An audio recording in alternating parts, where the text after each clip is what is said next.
शिवसेना आणि राष्ट्रवादी काँग्रेसच्या फुटीचं राजकारण आपण पाहिलंय, पण आता चर्चेत आहे समाजवादी पक्ष।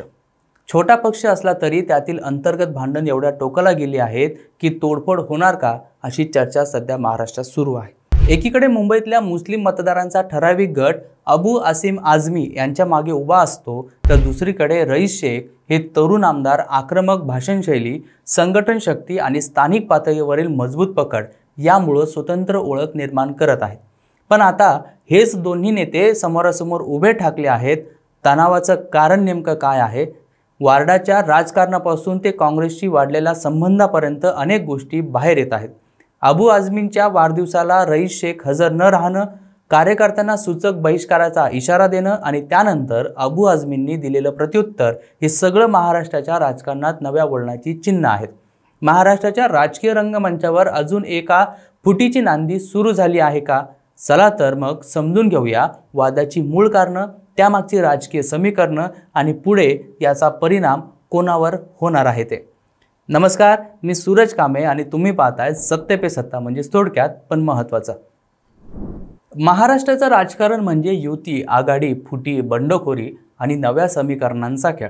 शिवसेना फुटली, राष्ट्रवादी काँग्रेसचे 2 गट पडले आणि आता समाजवादी पक्ष या तुलनेनं लहान पण मुंबईतील काही विशिष्ट भागात प्रभाव असलेल्या पक्षात फुटीचे सूर उमटताना दिसून येत आहेत। पक्षाचे 2 प्रमुख चेहरे आमदार अबू आसिम आझमी आणि आमदार रईस शेख यांच्यातील वाद उघडपणे समोर येत आहे। अबू आसिम आझमी हे समाजवादी पक्षाचे महाराष्ट्रातील प्रमुख नेते। मुंबईतील मुस्लिम बहुल भागात त्यांचा मोठा प्रभाव आहे। दीर्घ राजकारणात राहिल्यामुळे त्यांचं नेटवर्क भक्कम आहे। पक्षाचे अध्यक्ष म्हणून सर्व महत्त्वाचे निर्णय तेच घेतात। तर दुसरीकडे रईस शेख हे नव्या पिढीचे प्रतिनिधित्व करणारे आमदार। नागपाडा, मुंब्रा, भायखळा अशा भागात त्यांनी तरुणांमध्ये चांगली पकड निर्माण केली। त्यांची संवाद शैली, आक्रमक स्टाईल आणि कार्यकर्त्यांशी असलेला संवाद यामुळे ते पक्षात जलद गतीने वर आले। नुकत्याच झालेल्या अबू आझमींच्या वाढदिवस सोहळ्यातील एक गोष्ट चर्चेत आली। रईस शेख गैरहजर होते। कारण सांगण्यात आलं की ते दुबईत होते, पण त्याआधी त्यांनी कार्यकर्त्यांना या कार्यक्रमाला येऊ नका असा सूचक संदेश दिल्याचं समोर आलं। म्हणजेच वाद केवळ अफवांपुरता नसून प्रत्यक्षात ताण खूप वाढलाय। या वादाचं मूळ कारण आहे मुंबईतील वार्ड क्रमांक 211 म्हणजेच नागपाडा। 2017 मध्ये इथून रईस शेख यांनी निवडणूक जिंकली होती, त्यामुळे या वार्डातील उमेदवारीचा निर्णय त्यांच्या परवानगीशिवाय घेऊ नये अशी त्यांची भूमिका होती। पण अबू आझमी मात्र ठाम आहेत। तिकीट वाटप हा पक्ष समितीचा अधिकार आहे, कुणीही वैयक्तिकरित्या ठरवू शकत नाही। या मुद्द्यांवर दोघांमध्ये ठिणगी पडली।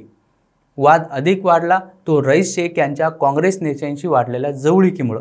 अमीन पटेल आणि असलम शेख यांच्यासोबत रईस शेख अनेकदा दिसू लागले, त्यामुळे समाजवादी पक्षाच्या कार्यकर्त्यांमध्ये संभ्रम वाढला। रईस शेख काँग्रेसकडे झुकतायत का की काँग्रेस त्यांना आपल्याकडे खेचत आहे? अबू आझमींनी मात्र वेगळा सूर लावला। ते म्हणाले, अमीन पटेल आणि असलम शेख यांना काँग्रेसमध्ये डावललं जात आहे।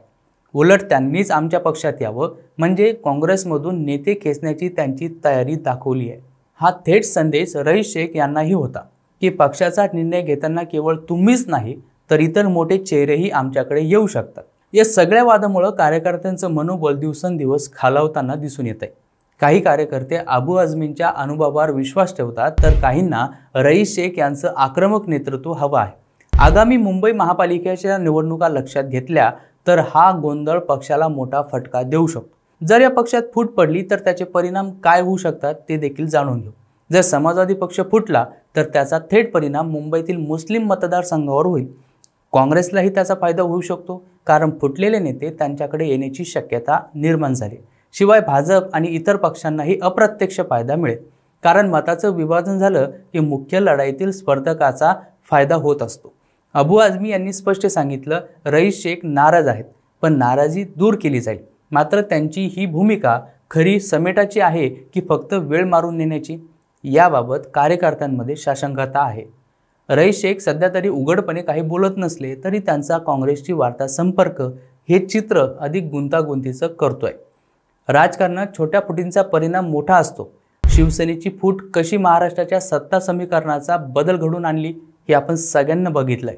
राष्ट्रवादी काँग्रेसची फूटही अजूनही गाजत आहे।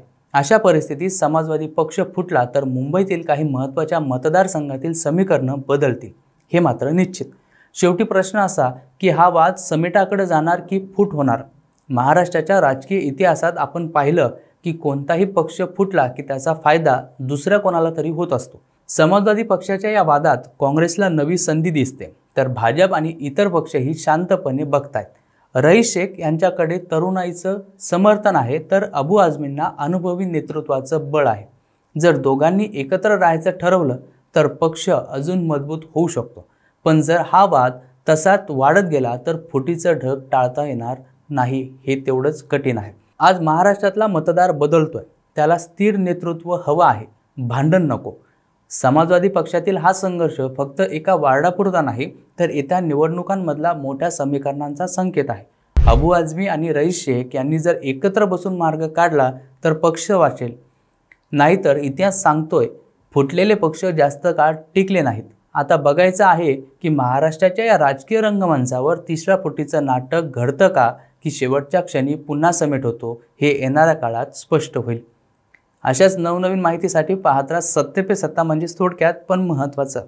2 महिन्यानंतर सिंगापूर ब्रांचला प्रमोशन होतंय तुझं. कॉंग्रॅच्युलेशन्स. काय ग, तुला आनंद नाही झाला? मॅडम, तुम्हाला माहितीच आहे की मला पीसीओडीचा त्रास आहे. दिवसभर फटीग असतो, सारखा मूड स्विंग होतो. उगाच एवढी जबाबदारी कशाला घ्यायची? अगं, एवढं सिरियस नाहीये ते. त्यावर सोपा उपाय आहे, डॉक्टर चाटेज होमिओपॅथी क्लिनिक. अगं, किती जणींनी तिथे उपचार घेतलेत. महाराष्ट्रात अनेक ठिकाणी त्यांच्या शाखा आहेत.